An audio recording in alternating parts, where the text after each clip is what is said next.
A federal judge in Texas has blocked a rule from the Biden administration that would have expanded access to overtime pay to millions more salaried workers across the country. So on Friday, U.S. District Judge Sean Jordan, a Trump appointee, sided with the state of Texas and a group of business organizations, because of course, that argued that the Labor Department had exceeded its authority when it finalized a rule earlier this year to significantly expand overtime pay for salaried workers. So, salaried workers, of course, don't get overtime. Okay. My dad was a salaried worker and he constantly ended up doing 50, 60-hour weeks with that extra time, anything over 40 hours, unpaid. So, that's extremely common with salaried employees and is straight up wage theft. All right. Now, the Labor Department's rule would have marked the biggest increase in overtime eligibility in decades, but no, apparently. Can't let that happen. Now, currently, employers were required to pay overtime to salaried workers who make less than $43,888 a year in certain executive, administrative, and professional roles as of July 1st. And it was set to rise to $58,656 next year. So, it's pretty big. Now, with this rule being blocked, the previous threshold of $35,568 set in 2019 under the Trump administration is poised to go back into effect.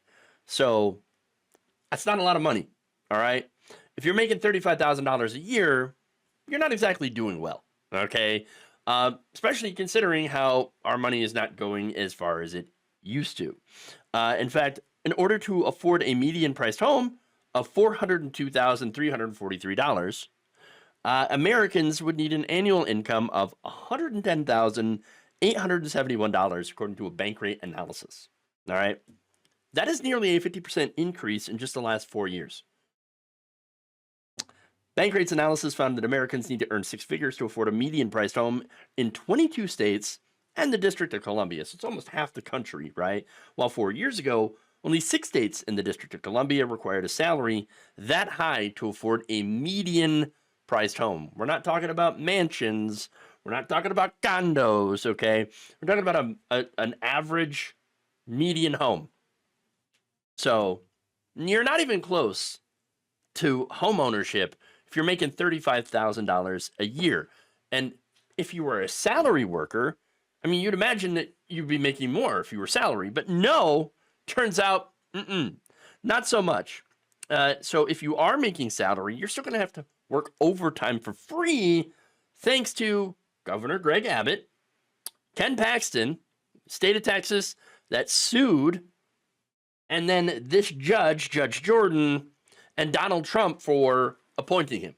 So congratulations, right? Good job. Good job, everybody. You won. You made America great again by screwing over people who work overtime, okay? So now they're going to get basically the privilege to work for free. Congrats. Look, it's amazing to me how working people, okay, keep falling for Donald Trump's lies. Especially when he says, I'm for workers. Really? Listen to what Trump told his rally attendees about overtime. A lot of people don't give. I know a lot about overtime. I'd hated to give overtime. I hated it. I'd get other people. I shouldn't say this, but I'd get other people in. I wouldn't pay. I hated. Well, I mean, there's Trump practically admitting to doing wage theft and hiring scab workers to avoid paying overtime. So it's no surprise that a person that he appointed to a judgeship blocked this rule. Okay. But I mean, here's the problem though. No one actually knew that Biden's Labor Department was pretty good for workers. Okay. And I think this has to do with propaganda. Now, look, his appointee, for example, to the NLRB is Marty Walsh, former union president, who during his tenure was able to negotiate pay raises for workers and had even won deals with contractors to hire exclusively union workers. Okay. Trump's pick, one of them, Alexander Acosta, work to help large corporations. Look, during the Trump administration, the Labor Department repealed Obama era regulations that prevented restaurants from splitting front of house tips with other employees. They also passed a rule that allowed for restaurant managers to literally steal your tips. Okay? So, why would anyone think that Donald Trump is pro worker? Oh, because he says no tax on tips. Yeah. Guess what? That's just going to be another way that no tax on tips is going to be another way for CEOs, for already super wealthy people to get out of paying taxes. Okay.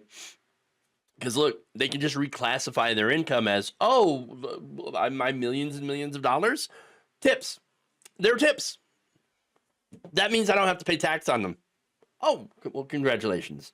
I figured out a way to help gigantic corporations get away with even more theft. Awesome. Awesome. Now, Acosta also scrapped a proposed rule that would have expanded overtime pay for salaried workers and instead lowered the threshold to $35,000 while ignoring the misclassification of workers that allowed companies to avoid paying overtime. His Labor Department also rescinded the persuader rule, which required employers to disclose when anti-union campaign material comes from consultants. So, yeah, there's a lot of anti-labor stuff that the Trump administration had done that you didn't hear about. And then there's a lot of pro-labor stuff that the Biden administration did that you also, for some reason, didn't hear about. And again, it comes down to propaganda. It comes down to conservatives basically running the airwaves, okay? Buying out the media as much as they can with like Sinclair Broadcasting, right? Having their think tanks and their, social media presence, their podcasts, their television shows, all over. It's just nonstop conservative propaganda blaring 24/7. The left can't do that.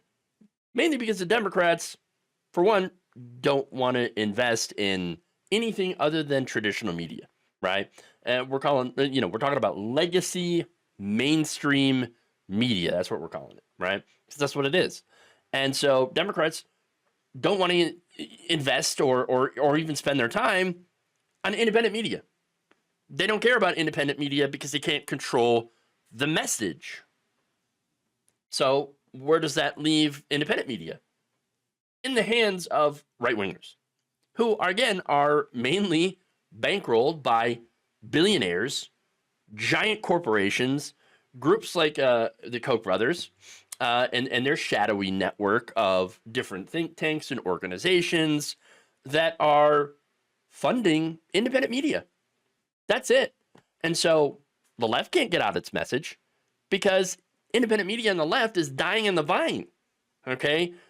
We're all getting crushed here. And of course, you have the algorithms that are supporting right-wing hate, rage bait, essentially. And so we don't get out the message. Democrats don't get out the message.